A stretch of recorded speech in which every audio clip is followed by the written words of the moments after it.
I'm afraid of having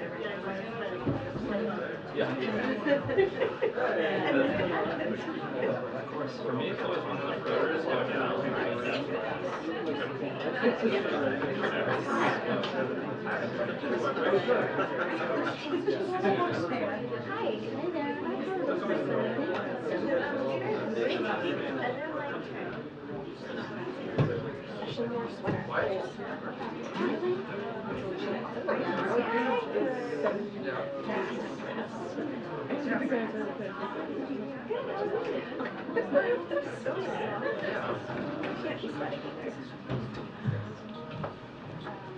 Good afternoon, everyone. Tomorrow, the President and the First Lady will travel to Lewiston, Maine. While there, they will pay respects to the victims of the horrific shooting attack last week and grieve with the families and community members who have been affected by this senseless act of violence. The President will also meet with the brave first responders, dedicated nurses, and others on the front lines of the response. Unfortunately, this type of trip by the President has become too familiar, far too familiar. Too many times, the President and the First Lady have traveled to communities completely torn apart by gun violence. As the President said last week, this is not normal, and we can't accept it as normal. So while Friday will be a solemn day and a time for the President to be with Americans who are in mourning, he will also continue to demand that Congress act. They must pass an assault weapons ban. They must enact universal background checks. They must help states across the country adopt and strengthen red flag laws. In the meantime, this President will continue to do everything in his power, to end this gun violence epidemic. And I would note that Greg Jackson, the Deputy Director of the White House Office of Gun Violence Prevention, has been on the ground in Maine all of this week, helping to marshal a whole of government response to support the people of Maine. Today, as I've been talking about almost every day in the briefing room, is part of our 10 Days of 10 Drugs series. We're highlighting Farxiga, a drug used to treat diabetes, heart failure, and chronic kidney disease that was selected for Medicare price negotiation as part of President Biden's Inflation Reduction Act. Last year, hundreds of thousands of Medicare beneficiaries spent an average of up to $448 out of pocket for this life-saving drug, while Big Pharma made record profits and spent nearly $400 million on lobbying to keep prices high for American families. For years, politicians talked about taking on Big Pharma and allowing Medicare to negotiate for lower drug prices for seniors. President Biden and, of course, congressional Democrats finally got that done by passing the Inflation Reduction Act without a single Republican vote. As a result, insulin is now capped at $35 a month for seniors, and for the first time ever, instead of drug companies charging Americans whatever they want for life-saving drugs, Medicare will be able to negotiate lower prices for drugs like Farxiga.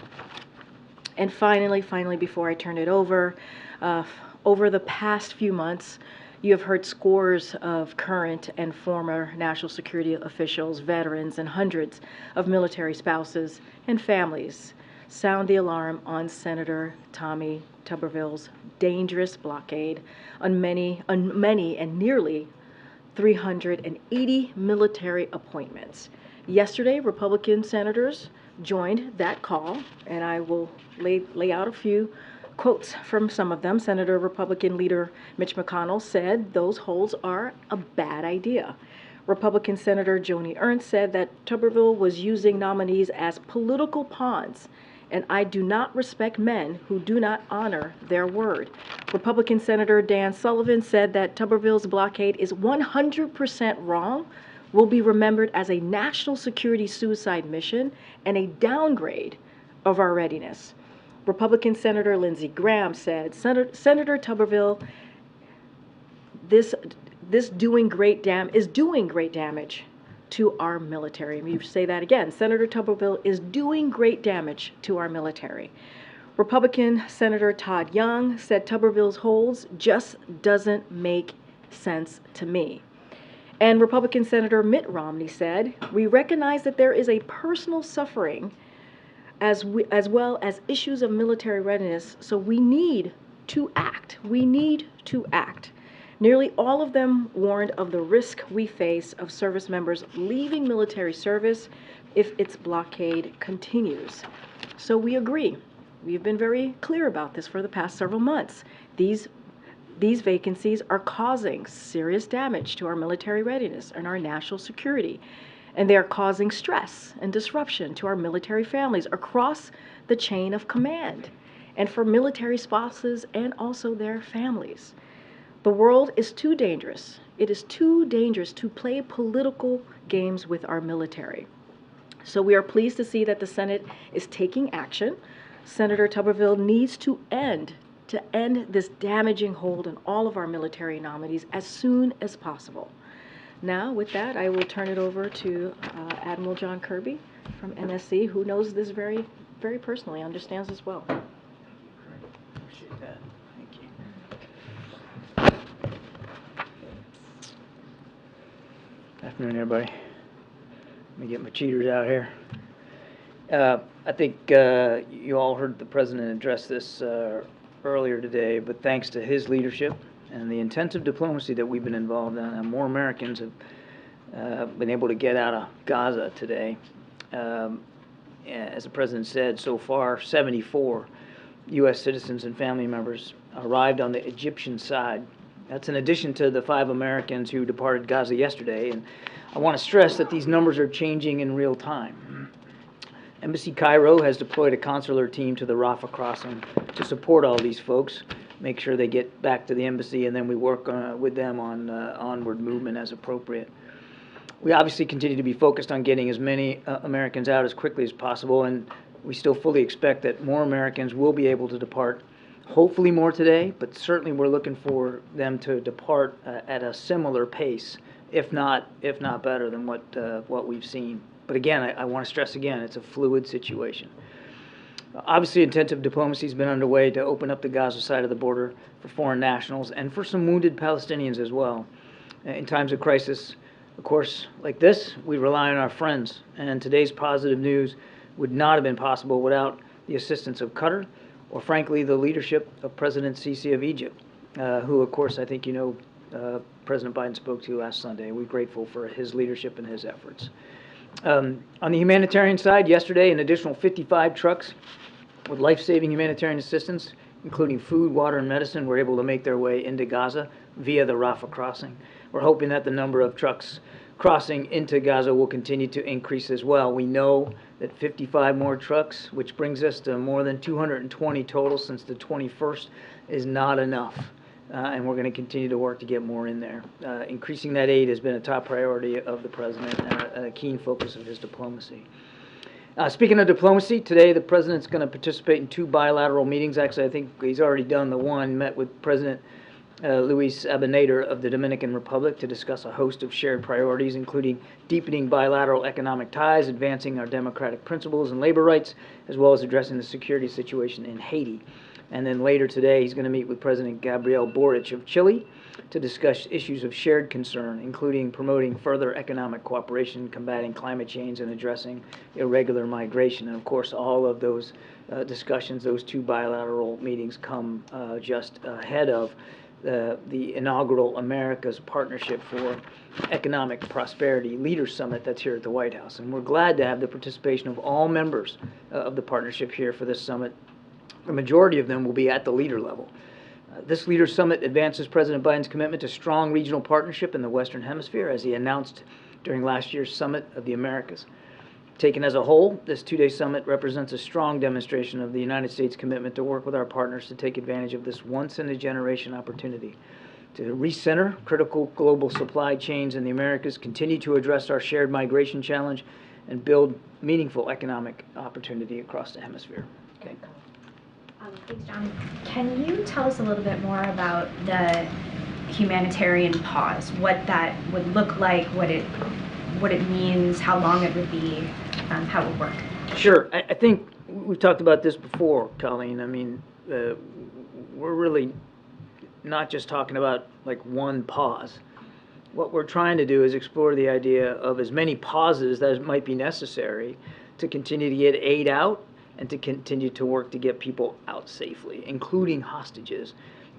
The president already worked on one such pause when we were able to get those 2 Americans out, and that's what we're kind of looking at. And just to remind, when we're talking about humanitarian pause, what we're talking about are temporary, localized pauses in the fighting to meet a certain goal or goals. As I said, get aid in, get people out.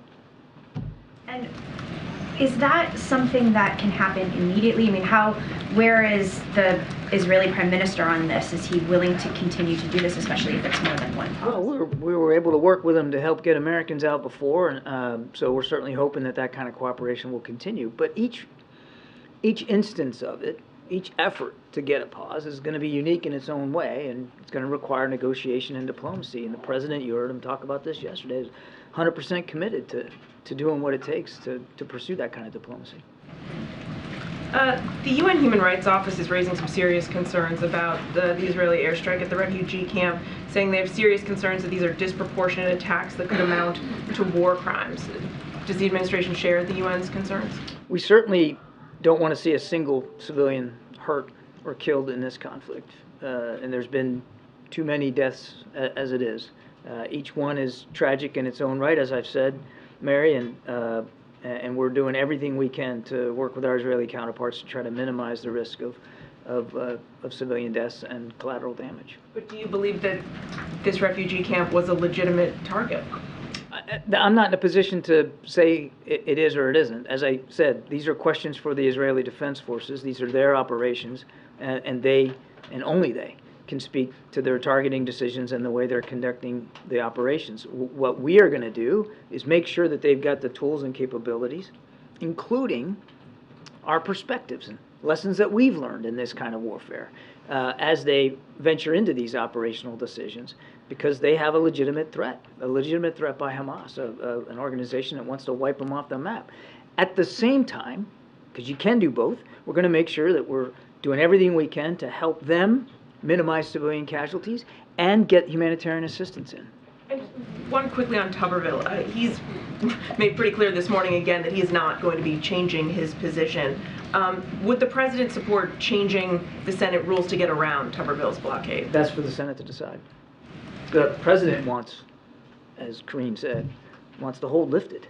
I mean, you're talking about 375 officers at this point, 379 positions, because some of them are dual hat nominations. That's a whole lot of senior leadership that can't move right now. And let me just give you an example here, now that you made me think of it. Let's just take a look at the Central Command region of the world. I won't go through all of it. But here's some of the positions that are being affected by Mr. Tuberville. The 5th Fleet Commander, that's the fleet that's in the Gulf region. The Deputy 5th Fleet Commander. The Deputy Central Command Commander. The Defense Attaché to Israel. The commander of the 380th Air Expeditionary Wing, the Chief of Staff at U.S. Central Command. Oh, and here's a good one, the Deputy Director of Strategy, Plans, and Policy for U.S. Central Command, the person that actually helps write our operational plans and executes policy decisions at that level. And there's more than that. I mean, it's beyond ridiculous that this one senator is having this kind of an impact on our operational readiness. And if you don't think it isn't, I would urge him or anybody else who doubts this, go on down to Tampa, Florida, and talk to the folks in Central Command about their priorities and what they're trying to do on behalf of our administration's policy in the Middle East, especially right now with everything going on. It's having an impact. And as Karine rightly said, it's also having a deleterious impact on family members and folks who can't get schools for their kids, can't buy or rent houses, don't know where they're going to be living next. It's absolutely ridiculous. Thanks, Kirby. The Vice President was over in London and said that if Israel and Ukraine aid were bifurcated, that the President would veto it. You over the last couple of days have explained that you would veto something with offsets, especially involving the IRS. But I wanted to be clear, if the president was presented with a clean Israel funding bill without Ukraine, he would veto that as well. The president believes that the supplemental request that we submitted contains 4 really critical national security urgent needs: Israel, Ukraine, our Indo-Pacific resourcing, particularly when it comes to manufacturing of submarines, and of course border security. All 4 are important.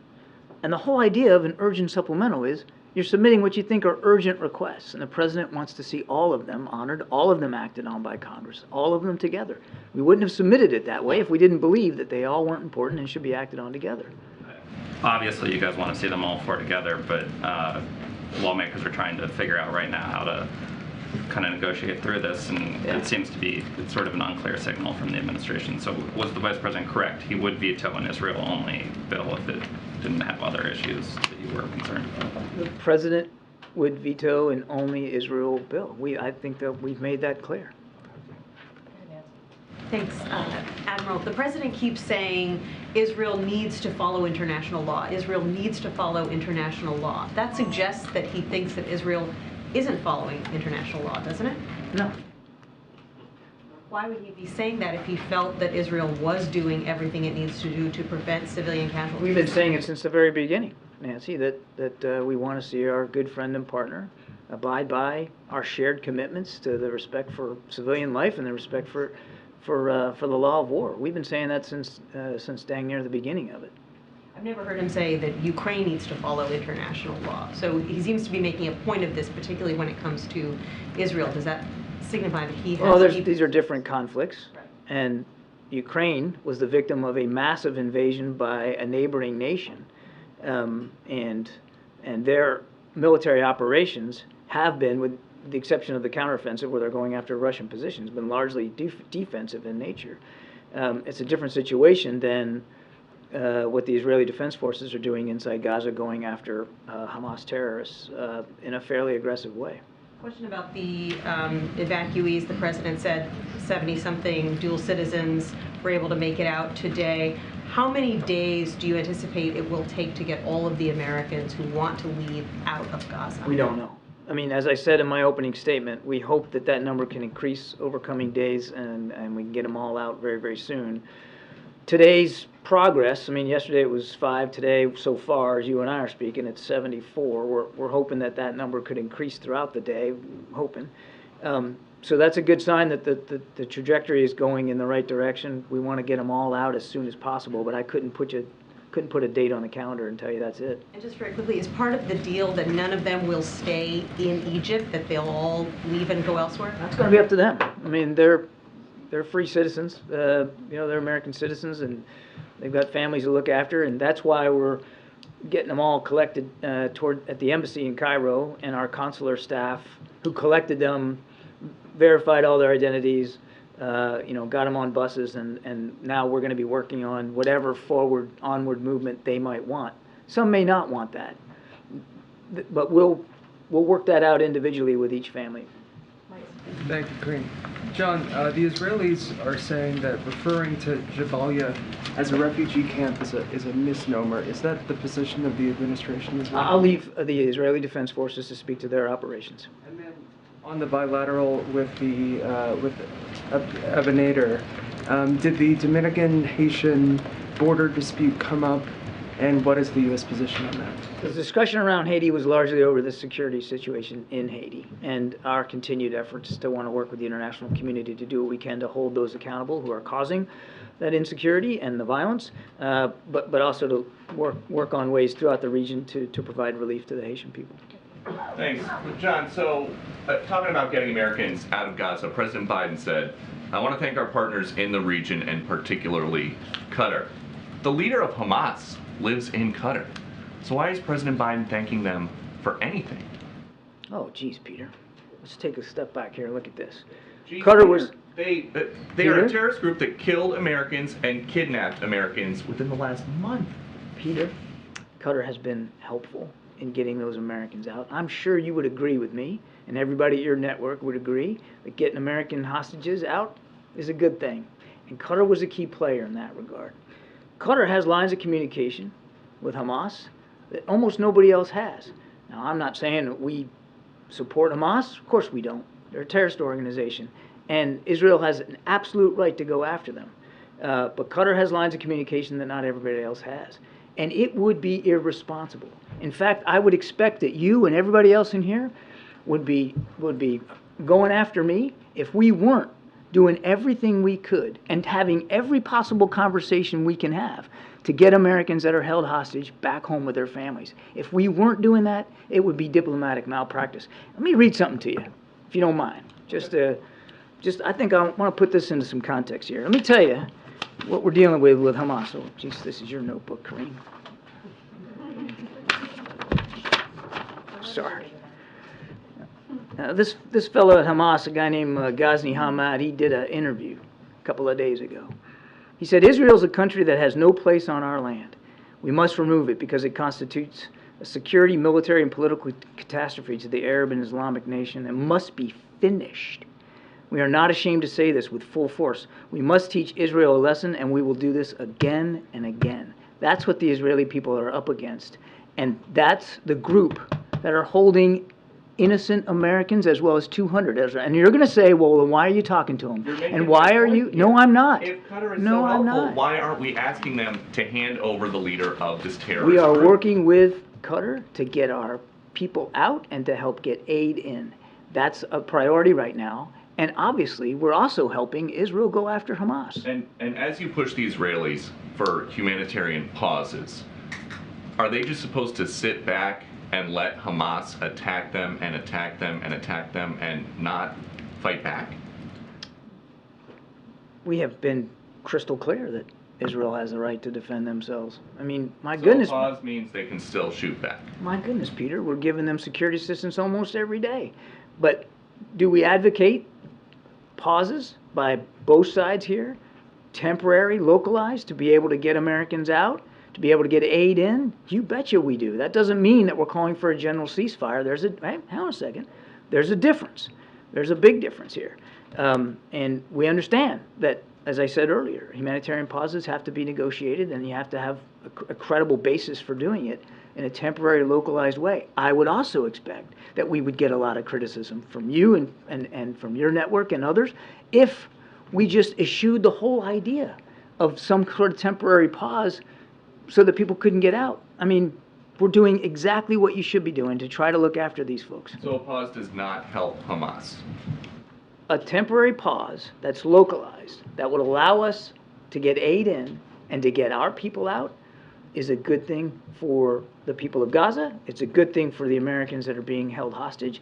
And it's not going to stop Israel from defending itself because the security assistance we're providing continues to flow. And a temporary pause doesn't mean a general ceasefire where the war is over. It means pause, only temporary, for a specific purpose. MJ, the temporary ceasefire that the president said he had convinced Prime Minister Netanyahu to put in place to get the Renans out. Can you tell us more about that? Was it localized? Was it for a short period of time? Just anything about the parameters of that? No, I won't go into the details of that since we're going to be trying to see what we can do to get additional temporary pauses, humanitarian pauses in place. But in order to move hostages from where they were being held to safety, it does require a short pause in the fighting so that you can do it safely. I mean, why wouldn't you? I mean, it would be completely unsafe and irresponsible if you weren't trying to find some safe passage for a hostage that you got released while there's an area of combat going on. Andrew, Admiral, earlier this week you had said after the first airstrike in Jabalia that it's obvious to us that Israel is trying to minimize civilian casualties. Now that you've had more time to see and assess the situation there, would you still say it's obvious that Israel is trying to minimize civilian casualties? We see in the scope of their operations that they are making efforts to try to minimize civilian casualties. That does not mean, and I did not say, that they aren't still causing some, that their operations aren't still causing some. They are, and each one's tragic. Each one shouldn't happen, and we have been crystal clear about that. Would you say with Jabalia specifically? I'm not going to talk about a specific event. But why not? Because I'm not going to litigate an operational event that our military is not involved in almost real time. I'm just not going to do that, MJ. It would be inappropriate for me to do that from the White House podium. But specifically on the question of minimizing civilian casualties, isn't an airstrike that targets a refugee camp or a densely populated civilian area, isn't that sort of the definition of not minimizing civilian casualties? That is a question for the Israeli Defense Forces. They should have to answer questions about the decisions they're making on the battlefield and how they're doing their targeting and how they're doing their operations. We're not gonna throw it in from the sidelines here all the way in Washington, D.C. I'll just tell you again what I've said 100 times already. We're having daily conversations with our Israeli counterparts about their thinking, about their plans, about their strategy, about the execution of that strategy, and continuing to urge them to do everything they can to minimize civilian casualties. So on this, you wouldn't weigh in, even though the president and everyone on down said that the minimizing civilian casualties is incredibly important, that it's something that he is talking to his counterpart about all the time. What I said was, I'm not going to weigh in from the podium and make public, provide public analysis in near real time of operations that U.S. forces aren't involved in. Thank you. Admiral, given the intensity of the IDF bombing across Gaza and reports that even areas that are considered to be safe passage are being targeted, is there any concern that Americans who want to get to Rafah can't get to Rafah? And then I have a second question. I don't know what the status is of how many of all Americans in Gaza are down at Rafah. I just don't know. That's a better question for the State Department. I do know, we believe that the vast majority of American citizens who we know are in Gaza are down there. But I can't tell you with certitude that there's not family members elsewhere that haven't made it their way down or can't make their way down. The other thing I can tell you is I know the State Department is in direct contact with all the American families in Gaza and keeping them informed, particularly those that are coming up on the lists for departure. They're being notified where to go, when to be there. And as far as I know, and again, a better question for the State Department, that there isn't, that we aren't aware of American families that are trying to get down there and can't. But again, that's a better question for my colleagues. And then my second question, the Independent has reviewed a list of 400 Americans who have been cleared to leave by the Egyptians, the Israelis, and so forth.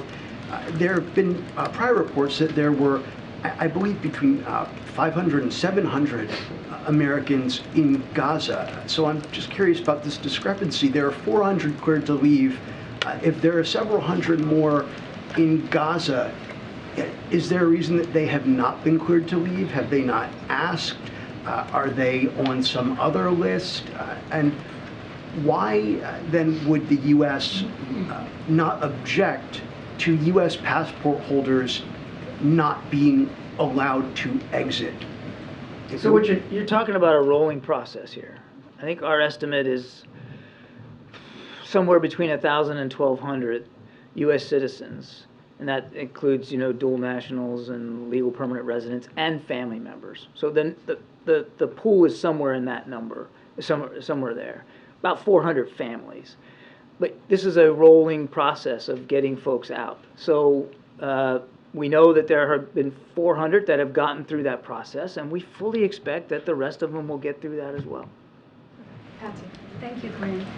John, I have a question on the Islamophobia strategy, but first 2 quick ones on Gaza. In London, the Vice President said that every Gazan who wants to go back after the war will be allowed to. Does the President agree, and how will the U.S. ensure that Israel will allow this? Say that again? The Vice President in London said that every Gazan who wants to go back after the war will be allowed to do that. Does the President agree, and how will ensure that Israel will allow this? Of course. I've said this before. It's nothing new. That if a citizen of Gaza finds themselves outside of Gaza and they want to go back to their home, yeah, we absolutely support that, and we'll work with partners in the region to make it happen. Okay. And on still on Gaza, this week Israel released intelligence showing Hamas taking fuel from the Indonesian hospital in Gaza. appears with the knowledge of the hospital's director. Is this something that you can confirm? Nope. On Islamophobia, some of the Muslim leaders that I spoke with said that while they appreciate the effort to combat Islamophobia, they thought the timing of the announcement was interesting because this is something that the administration has been working on for months, and some of them feel that this is a political bone thrown at them and does not address their bigger concern, which is U.S. policy to support Israel, where they are frustrated that their perspectives are not being heard. Your message to them? This is a very genuine effort on behalf of the President and the Vice President and the entire administration to plant a marker about how hate has no business here in the United States, particularly hate that can lead to real threats of violence against the Muslim community, the Arab community, Palestinian community.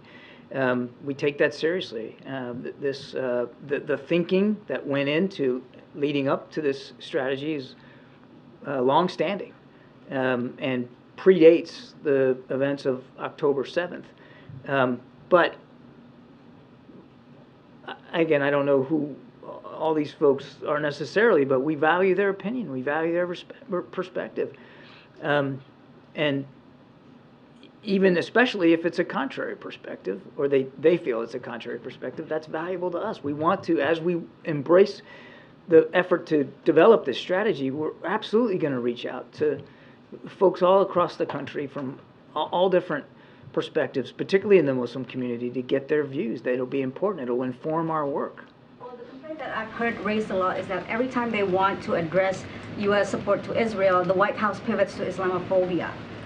Is that an accurate assessment? How would you respond to that? I'll let them speak to their opinion of our work. I can tell you that this strategy is born from a genuine desire to go after the kind of hate in America that could lead to real threats of violence against real people, our fellow citizens who are of the Muslim faith or in the Arab community and Palestinian community. I mean, that comes from a genuine, instinctual place for the president and for the vice president. I mean, he has said time after time after time that kind of hate has no place. John, I just want to go back to what you said about your conversations with the Israelis and trying to encourage them to minimize civilian casualties. You said that you're trying to impart some of the lessons that the U.S. has learned. Can you elaborate? And to what extent would the U.S. be able to help Israel in pinpointing its targeting precisely to avoid the casualties, for instance, 195 that were killed at Jabalia? I mean, what do you have to offer? What can you offer? How can you help Israel minimize casualties? I mean, look, we have a lot of experience in what's called urban warfare. In Iraq, Afghanistan, I mean, think about Mosul, think about Fallujah, places like that. And one of the reasons why we dispatched a few senior officers to Israel not long ago was to share some lessons learned about how you conduct operations against a terrorist network inside an urban environment such that you are minimizing damage to civilian infrastructure and absolutely minimizing loss of life to innocent people. And there are things you can do on the ground that you can't do from the air, particularly if you have good intelligence. And so I think those were the kind of conversations that we were having with our Israeli counterparts. And on your second question, I mean, there's no plan or intention for the United States to get involved in the targeting process. These are Israeli military operations, and the Israeli Defense Force, they're leaders. They're making these decisions. They're executing these operations. What we are doing is making sure that we are giving them the tools, including perspective and advice, but also weapons, to be able to conduct these operations in the most efficient way possible and in a way that, again, minimizes civilian harm. Can I just follow up? If the U.S. is providing weapons that are intended to minimize harm, but then we see large civilian casualties in places like Jabalia. Does the U.S. bear some responsibility by providing the weapon? We are not making the targeting decisions. The Israeli Defense Force are making the decisions. We are giving them the tools and capabilities they need to defend themselves against what I just read as a pretty dire, chilling threat. I mean, these guys want to wipe them off the map. They don't believe they even have a right to exist. They have every right. In fact, they have a responsibility that are people to go after these folks, and we're trying to give them the tools and capabilities to do that. But in addition to it is our perspective, our lessons learned, our advice about how to do it in a way that minimizes civilian harm. Are you going to increase the number of officers that are providing this advice? And then I have a real quick question on Chile. I know of no other decision to send more officers over there. The ones that went over are now back. They're not still there. But obviously we have terrific communications with our Israeli counterparts. Okay, and then on Chile, the president of Chile will be meeting later with the president or shortly. Chile has recalled its ambassador from Israel. You know, obviously there are other countries in Latin America that have also recalled their envoys and have broken ties. Bolivia has actually broken ties with Israel. You know, do you see this being a big topic today? And what will the president say to the president of Chile about this decision to recall an ambassador? Well, I'm not going to get ahead of a conversation that hadn't happened yet. But obviously, each country, these are sovereign nations. They have the right to handle their bilateral diplomatic relations in the way they see fit. We're not going to lecture to people about how they handle that. I don't know, to your other question, I don't personally know of other nations that have recalled their Israeli ambassador, but obviously that's for them to decide. What we've decided to do is what I've just told you about our goals and our support for Israel, and we can speak to that. This might be repeating something, but I just want to be fully clear that, so when the president said last night that he convinced Prime Minister Netanyahu to do a ceasefire, he was referring to the 2 Americans that got out.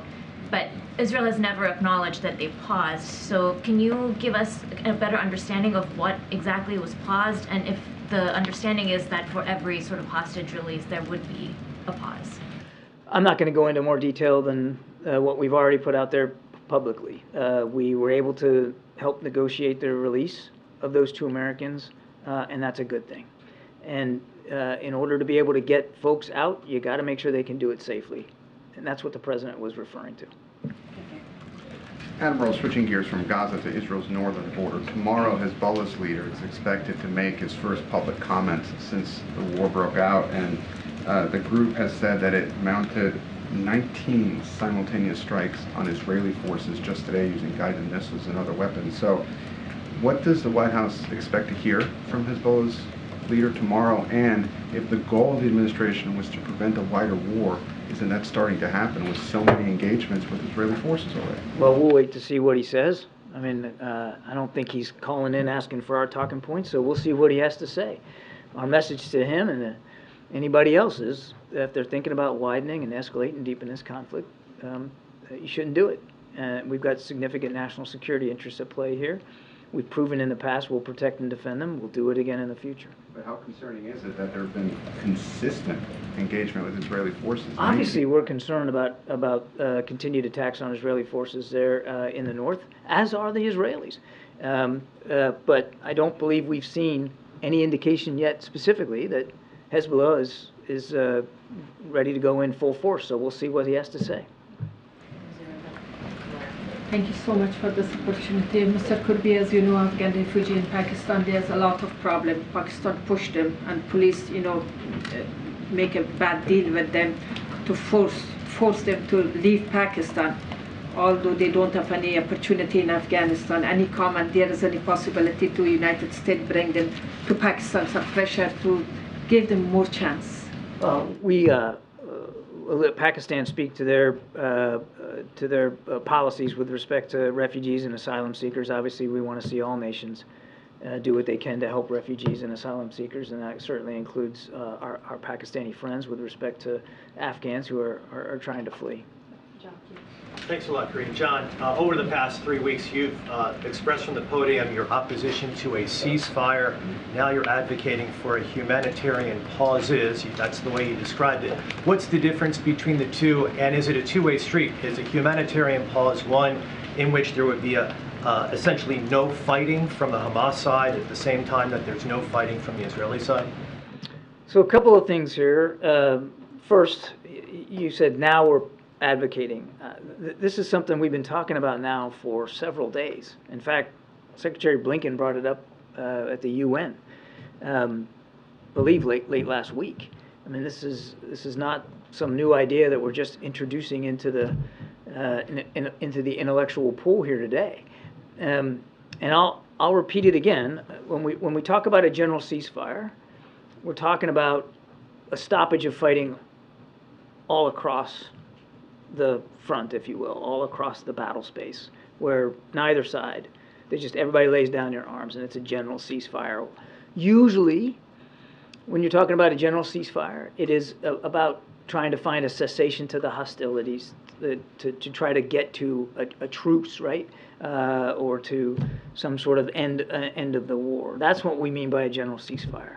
And we aren't advocating for a general ceasefire at this point. As I said earlier, we believe that a general ceasefire would benefit Hamas in providing them breathing space and time to continue to plot and execute attacks on the Israeli people. A humanitarian pause, when we talk about that, it is temporary, localized, and focused on a particular objective or objectives. Humanitarian aid in, people out. And in a pause, again, each one would have to be negotiated separately and distinctly, but the general idea is that in that geographic space, for that limited time, there would be a cessation of hostilities enough to allow whatever it is you're trying to allow. Does that make sense? Does that lay it out? It does.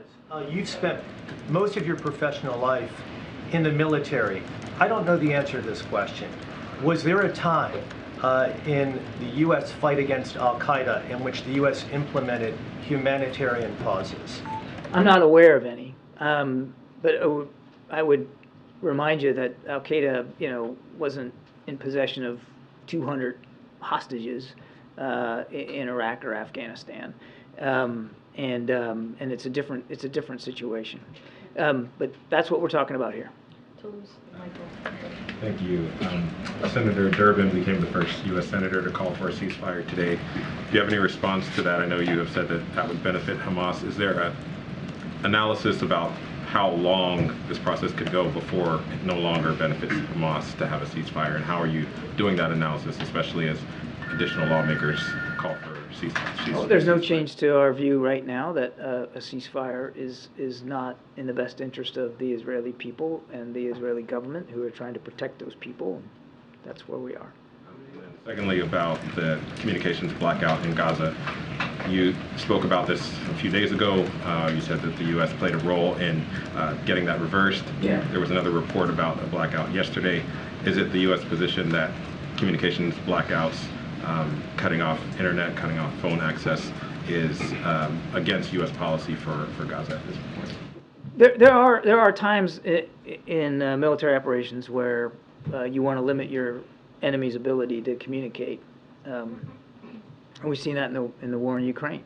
Both Russia and Ukraine trying to limit each other's ability to communicate, and sometimes that means in the execution of that task that you're also shutting down sectors of the public communication vehicles. So, I can't sit here and tell you that in warfare, either side might see benefit in doing that and a legitimate need to do that, to shut down an enemy's ability to communicate amongst itself, move its forces around, make decisions, execute command and control.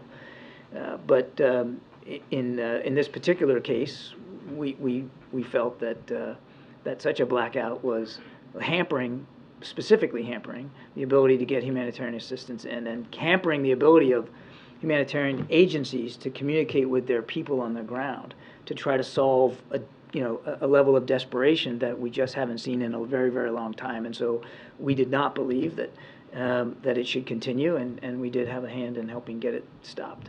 Michael, and then we gotta wrap it up, guys. Thanks. John, on the subject of hostages, Hamas says that at least 7 were killed in these Israel strikes on this Jabalia refugee camp, including at least 3 with foreign passports. Does the U.S. think those numbers are accurate? And of those 3, do you know if any of them were Americans? No, sir. I don't have any information to verify those claims. Great, Phil. Thank you. I wanted to ask a quick question about Ukraine and then a follow-up to something you said previously.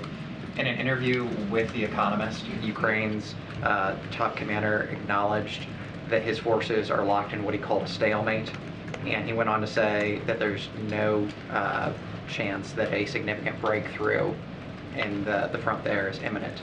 Obviously, the president continues to say that the United States will stand with Ukraine for as long as it takes, but is there, in the months and years ahead, is there going to be a updated strategy required, perhaps more advanced weapons, or perhaps more of an appetite for negotiations? Well, certainly we'll let Ukrainian leaders speak to their progress or lack thereof. That's really for them to talk about. I think it underscores how important it is that we continue to support Ukraine. I can't stand here today and tell you that it's going to lead to this particular weapon system or this new capability. We are evolving and have evolved what we provided Ukraine as the war itself has evolved, and I suspect that process will continue. It would be eminently easier for us to do that if Congress would pass the supplemental funding that supports Ukraine, because it's not only about capabilities for Ukraine, there's a big chunk of that goes to replenishment ability for U.S. For our own inventory. And then you said moments ago that the president would veto an Israel-only bill, but you also noted that each of those 4 categories, I believe they were Ukraine, Indo-Pacific, the border, and Israel, they were all critical, and that's the point of supplemental, that you do it as the need occurs. So can you kind of take us into the president's mindset here? Why not triage this, and as you have opportunities to meet those critical needs, why not take them as they come rather than wait and try and deal with them all at once? I think in our statement of administration policy we laid out very clearly why we wouldn't want to do that and why we think that all of the things we've asked for in the supplemental are important. And let's go back on the Israel-only thing. The way the House Republicans have carved this out is no humanitarian assistance. It only goes to security assistance for Israel, and that's got to be a non-starter. I mean, that's nothing more than partisan politics right there. I mean, here we are. I've been taking I don't know how many questions about civilian casualties and the desperation of the people in Gaza. I mean, it's incorrigible that anybody would think that we wouldn't need some additional funding to help get food, water, and medicine to these people. They didn't cause this. They didn't ask for that. Hamas doesn't represent them. They're victims too, and they need that support. Thanks, sir. Thank you. Sorry, Karine. I've made a mess of your whole. Let me just clean up here. I think I've got all my. They all say the same thing, John. It's okay. No, I did. They make a mess? I think that's better. It's okay. Right. Thanks. I do want to touch on something that the Admiral was asked about, and just want to add to what he said as it relates to our strategy when it comes to making sure that no hate of any kind is allowed any light of day in this country, right? And that's including Islamophobia, certainly anti-Semitism, and one of the things that the Admiral was saying that I just wanted to add to is in December, as you all know, in December of last year, the President established an interagency task force to address anti-Semitism, to address Islamophobia and related forms of hate. And the first order of business when we did that a year ago was to release a strategy on combating anti-Semitism. And I know all of you reported, so many of you reported on this. There was 100 actions that agencies were able to take to counter the scourge of anti-Semitism. And then the next step was developing to counter Islamophobia. And so that's what you're seeing, and that's what this is the President's commitment. He ran on this, as you all know, to restore the soul of this nation, to make sure that no hate hate sees the light of day, to continue to fight against that type of hatred, and that includes all types of hatred. That includes Islamophobia. That includes anti-Semitism. And this is an administration that's taken action not just the last couple of weeks or the last couple of months, but started this process back in December of last year. So just wanted to make that super, super clear. And that's what we've been, that's been our approach here, the president's approach and this administration's approach again. On Tuvalu, does the White House believe that the Reid-Sinema resolution is a way out of the blockade? I mean, look, and we have said this, we're certainly not going to speak to the procedure of how the Senate operates. That is not for us to do, but we will continue to be crystal clear and very, very loud about what Tuberville is doing. It's just shameful. It is dangerous. It is shameful. I think the Admiral did a great job laying out how that's affecting some of our key critical service members. And we're talking about 380 service or positions that are at risk, or that no one knows where they're going to go, right? No one knows what's happening. And we're talking about families too. That affects their families. And so this is not a way to keep our country safe. This is not a way to move forward with our national security. And it is shameful and it's dangerous. And we are very, very proud to see Republican senators speak up. As I did at the top, I laid out just direct quotes from them, and how this is not how, especially in this time, what we're seeing around the world. This is not how we should move forward. And then on the mayors, I guess there were a couple of mayors who came to the White House today to meet with officials on their problems with managing migrants. I just wondered if you can say anything about how the meeting went and what they talked about. So a couple of things. They met with the White House Chief of Staff, Jeff Zients. They also met with Senior Advisor Tom Perez and other White House and DHS as well officials. DHS officials, obviously, who representatives from Chicago and Denver to discuss the joint effort to manage what they're dealing with migrants arriving in their city. And so this is something that we took very, very seriously. We talked about, part of the conversation certainly was about the importance of the presidential supplemental funding request, which also includes support for communities and to continue our work to accelerate the process of work permits, as you've heard us speak from here many times, for eligible migrants. And so we're going to continue that partnership. We're going to continue to have those conversations. It was a constructive conversation, and this is not the first. There have been many others. And so, look, we understand what they're going through. We understand what's going on the ground, and this is why we say, that if Republicans truly care about border security, this is something, as we talked about the national security supplemental, we know that's included, then they can act. Thank you. You just mentioned that representatives from Chicago and Denver were here. There was reporting that Mayor Adams from New York was on his way and then turned around. Do you have any more information about that? And also, did any other representative from New York join that meeting? So I believe a staff from the mayor's office was in the room for this meeting. I cannot speak for the mayor's schedule. That is something that I would have to refer you to his office. But you saw the reports. I just can't speak to, obviously, I can't speak to his schedule and why he could not attend. And completely different, a government shutdown is about 2 weeks away. If something doesn't happen. What are your expectations there? The speaker today was talking about something called a laddered continuing resolution. What is the White House position on that concept? I mean, look, we've been clear when we were here the last time, close to a government shutdown that thankfully was avoided. Look, they have 2 weeks. Congress has 2 weeks to do their jobs. As you just stated, they have 2 weeks to honor their word to avoid a shutdown. That's what they have to do. And the president said this when he signed the last continuing resolution. He said there's no excuse for another crisis. There really isn't. That's our message to them. There is no excuse for another crisis.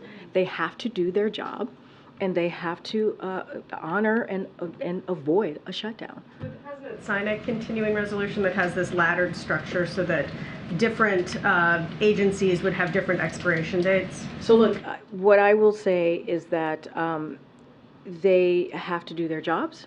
They have to make sure that they avoid a government shutdown, not going to get ahead of whatever process they're going to move forward with. The president wants to see them avoid a government shutdown. And so we'll see. We'll see what they do. Let's see if they're able to do their jobs. Was the White House concerned to see Senator Menendez attend a classified briefing on Ukraine yesterday, given that he's been accused of aiding a foreign government? So look, and I've said this before, this is very serious. The investigations, we take them very seriously. I don't have anything to say about, to comment about the meeting that he attended, the classified meeting that he attended. Just not going to get into that from here, but obviously we take this very seriously. Yeah, I just want to follow up on the Islamophobia question.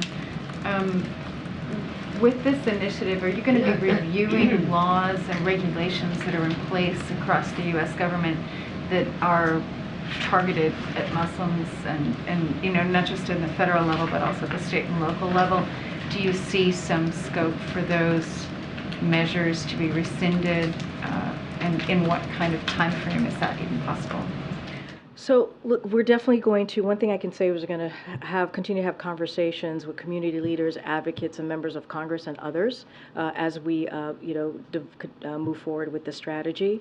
This is something that this entire administration takes very seriously, and make sure that every American has the freedom to live their lives. Certainly we can get you more specifics on what this is going to, the strategy is going to look like, the breakdowns and the agencies that are going to be involved, and I can't speak to specifics of investigations or penalties of that nature, but this is the beginning of it, and certainly this is something, like I said, the first step of order of business was back in May when we released a strategy on combating anti-Semitism, and this is the next steps, and certainly we will have more to share as the days go by. And on Maine, if I may, you said that this is, these visits are difficult and painful for the president. Are you planning to, after this latest shooting, is there any action that you're planning in terms of maybe bringing people together again, local officials? We've set the incident, the tragedy in Maine did cause Representative Golden to change his view on an assault weapons ban. Are you seeing any other lawmakers come forward that might have changed their view? And will there be any kind of a summit or gathering? There's a lot that you're asking in that question there, Andrea, and all very good questions. Look, one of the things that was so important for the office to be created, the Office in Preventing Gun Violence, obviously one of the I guess pillars to that office is making sure that all of the executive orders that the president put forward is accelerated, right? That we move really much faster on getting what the president signed out there to states and obviously to Americans who are suffering and just communities out there who are suffering, but also to make sure that the law, that was the bipartisan law, also gets moved out very quickly. But one of the things that we've been providing, and these are the things that we'll continue to provide to communities, is, as I mentioned, Greg Jackson is on the ground. He's working with FBI and DOJ to coordinate with victim services, deploying experts from the newly created Mass Shooting Victimization Resource Center. That's something that we're doing. We're coordinating with the Department of Education and HUD to support school reopening strategy, because that was obviously really important as the schools had to shut down, and emergency housing as needed throughout the region. So there are a lot of steps that we're doing that is part of this office that's going to help the community on the ground. As it relates to Congress, look, we've been very clear. The president has done taken more than 24 executive actions to deal with gun violence. We believe there is more. This cannot be what we're seeing in Maine and other places, cannot be the norm.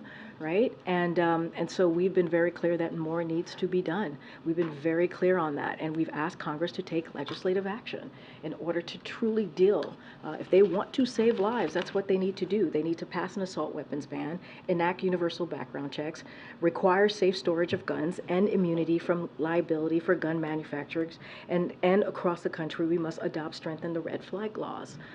And that is something that we see the Department of Justice taking action and creating a model red flag legislation so that other states can move forward. So there's a lot of work to be done here, a lot of work. And it started here with the 24 executive action. Obviously, there was a bipartisan piece of legislation that's now law that the president signed last year. Now we need more legislation. That's what we need to really truly save lives. The governor Maybe to the non-Andreas in the room, I'm just asking. Go ahead. The governor has started an investigation now into mistakes. Is the federal government able to provide any assistance in that? Are you troubled by the reports that we've heard that so many clues were missed? And there was a call this morning about $334 million going into community policing and things like mental health of police forces and things like that. Is there any funding that you're thinking about making available to help local law enforcement do better in terms of identifying potential shooters? So the commission to probe that the governor announced, we believe, of course, that the community needs answers.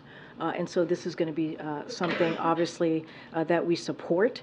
And the president has told the governor, since the strategy unfolded, that Maine has its full backing from the entire federal family, and will provide resources. And obviously, the Department of Justice, the FBI is on hand to assist in any way. And don't want to, they're still investigating, as you just mentioned. We're hearing things, but obviously law enforcement is still investigating. Don't want to get ahead of that.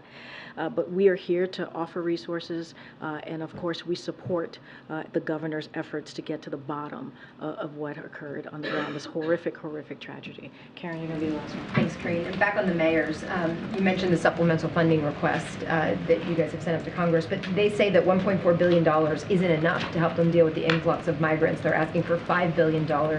Would the administration consider boosting that amount, and what was the response from those senior officials in that meeting to the request for $5 billion? So look, we have been in constant conversation and communication, obviously, with these city mayors and others across the country as they're certainly dealing with the influx of migrants in their city. I'm not going to get into specifics of what came out. What I know was what the agenda, what was wanted to agenda on to discuss.